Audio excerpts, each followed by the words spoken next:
ಹೋಗಬೇಕು, ಸುರಕ್ಷಿತವಾಗಿ ಹೋಗಬೇಕು ಅಂತ ನಾವು ಪ್ರಾರ್ಥನೆ ಮಾಡೋದು ಒಳ್ಳೆಯದೇ. ಆದರೆ ಅಲ್ಲಿ ಬರುವ ಜನರಲ್ಲಿ ಕ್ರಿಸ್ತವರಿದ್ದರೆ ಅವರು ಪ್ರಾರ್ಥನೆ ಮಾಡಿಕೊಂಡೇ ಬಸ್ ಹತ್ತಿದ್ದಾರೆ, ಬಸ್ ಇಳಿತಾರೆ.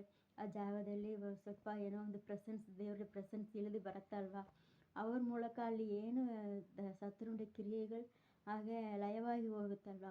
ಸೊ ನಾವು ಅದಕ್ಕೋಸ್ಕರ ಪ್ರಾರ್ಥನೆ ಮಾಡಬೇಕು. ಈಗ ಇಷ್ಟು ಜನರಲ್ಲಿ ಕೆಲಸ ಮಾಡ್ತಾರೆ ಅಂದರೆ, ಇಷ್ಟು ಬಸ್ ಡ್ರೈವರ್ಗಳಿದ್ದಾರೆ, ಕಂಡಕ್ಟರ್ಗಳಿದ್ದಾರೆ, ಇವರಲ್ಲಿ ಯಾರಾದರೂ ರಕ್ಷಣೆ ಹೊಂದಿದರೆ ಆ ಬಸ್ಸು ಸುರಕ್ಷಿತವಾಗಿರುತ್ತೆ, ಆ ಬಸ್ಸಿಗೆ ಸೇಫ್ ಅಲ್ವಾ.